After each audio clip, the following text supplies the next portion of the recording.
Welcome back to Uncommon History, the podcast where we unearth the forgotten and fascinating stories of history. Today, we're going to begin a multi part series into a foundational text for understanding the American outlaw. Emerson Hough's 1907 classic, The Story of the Outlaw, a study of a Western Desperado. It's not just a collection of biographical sketches and about cowboys and bad guys, it's a deep dive into the very nature of justice, survival, and identity on the edge of civilization. So let's buckle up. Let's head back in time where justice sometimes wore a six gun. Welcome to Uncommon History, the podcast that uncovers the overlooked, untold, and often surprising stories that shaped our world. Each episode, we dig beneath the surface of familiar events to reveal the strange, the inspiring, and the forgotten threads of history.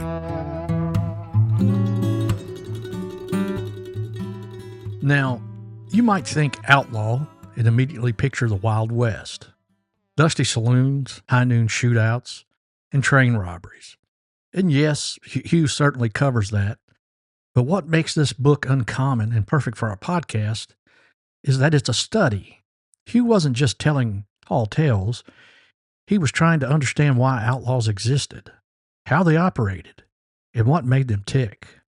And, crucially for us, his insights shed incredible light on the feuds and tragedies we've previously discussed right here in Kentucky, revealing shared conditions that bred lawlessness across vast stretches of the American frontier. By the end of this episode, you'll have a new perspective on the origins of the outlaw, the myths surrounding them, the chaotic challenges of frontier law, and how this untamed history continues to shape our understanding of justice today. To truly understand the outlaw, we must understand the environment that birthed him.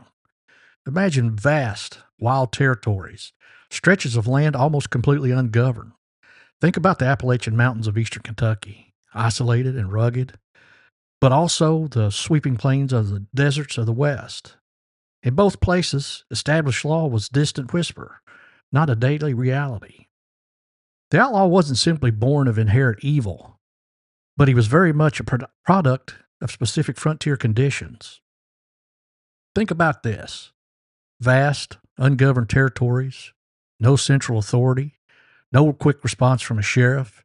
If you were wronged, you might be hundreds of miles away from help. Sparse populations and isolation. Communities were small, scattered, often relied on their own internal codes. Weak or non-existent law enforcement. They simply weren't enough badges to cover the sheer expanse of land. Rapid economic shifts. Think gold rushes, cattle drives, new rail lines, sudden influxes of people and wealth, often leading to quick fortunes and quicker desperation. And a big one, the personal honor code. This is where Kentucky Connection really shines. When formal law is absent, personal reputation and family honor become paramount. An insult is perceived as injustice, or a land dispute could quickly escalate because there was no court to settle it quickly and no police to enforce the ruling. You had to protect your own.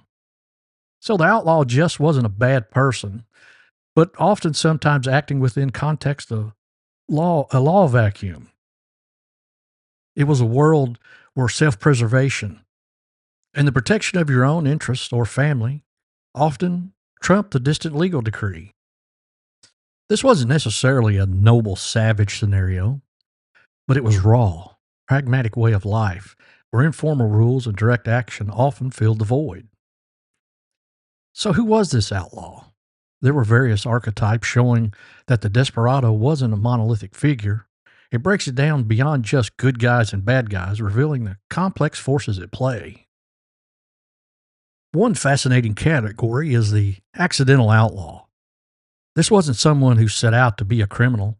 Instead, they might have been pushed into lawlessness by circumstances, by perceived injustice, or even an act of self-defense that spiraled out of control.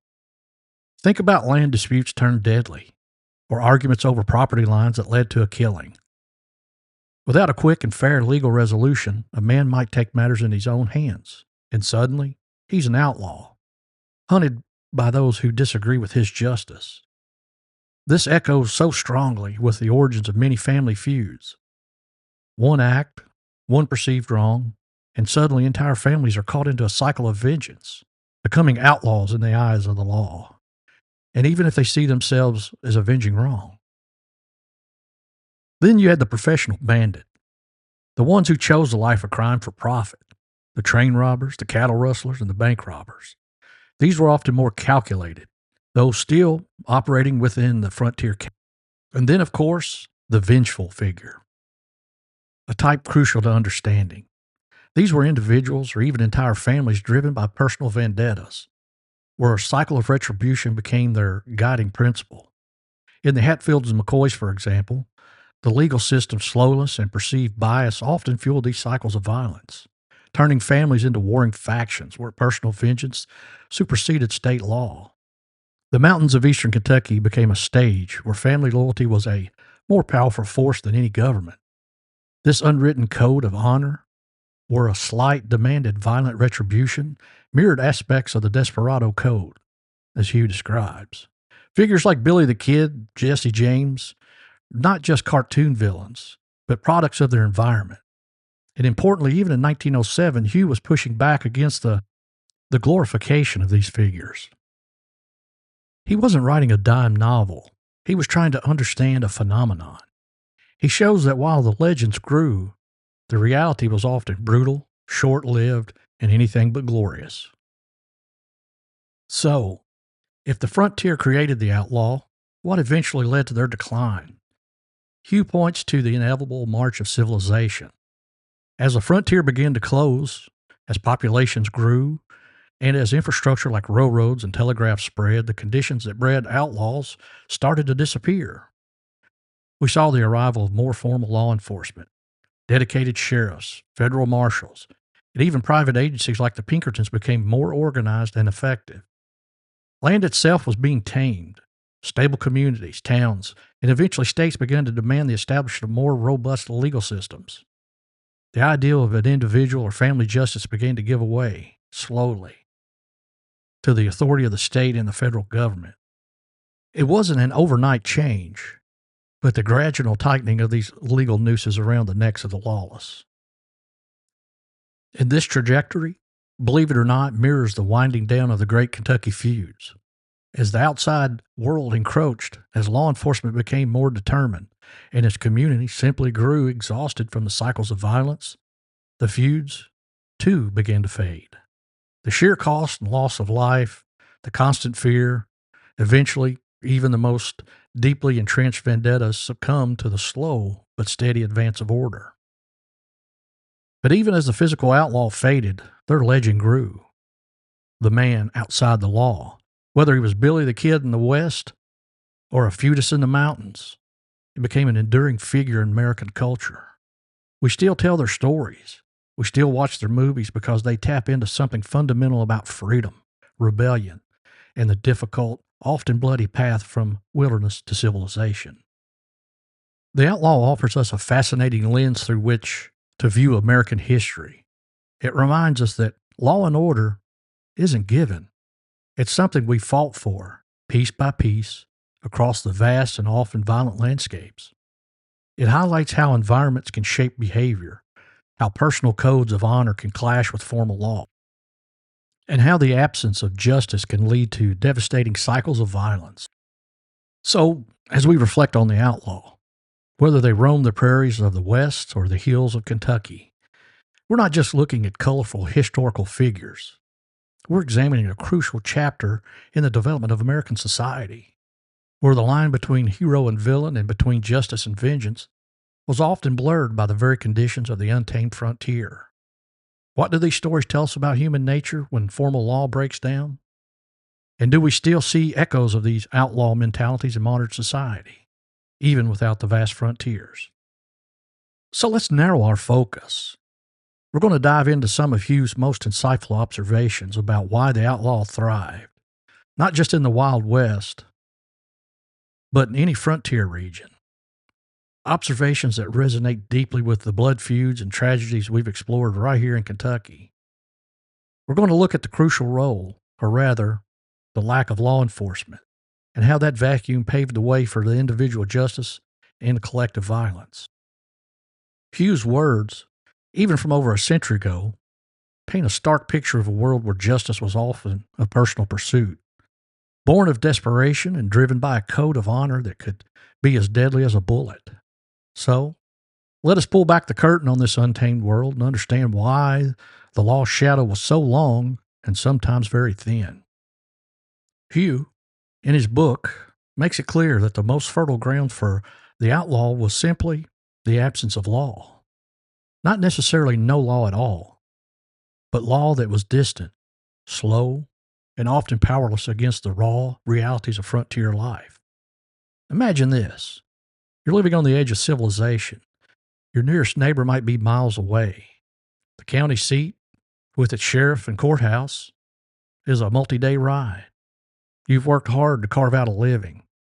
Maybe you've got a small patch of land, a few head of cattle, or a stash of corn whiskey. Then someone wrongs you.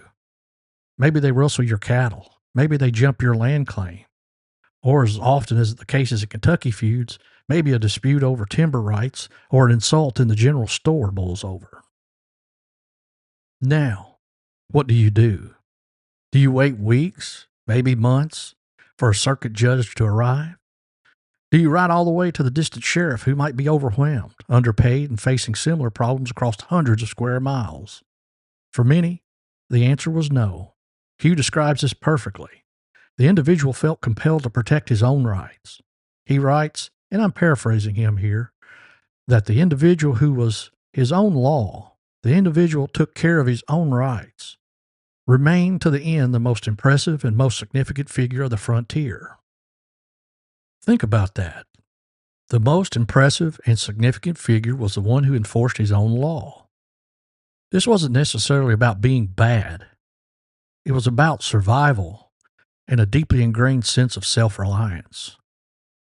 This is precisely where the seeds of the Kentucky feuds were sown.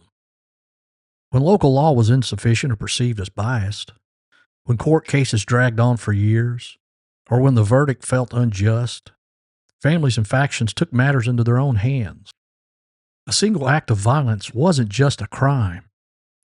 It was often perceived as self-defense or retribution for an earlier wrong. And then the cycle began.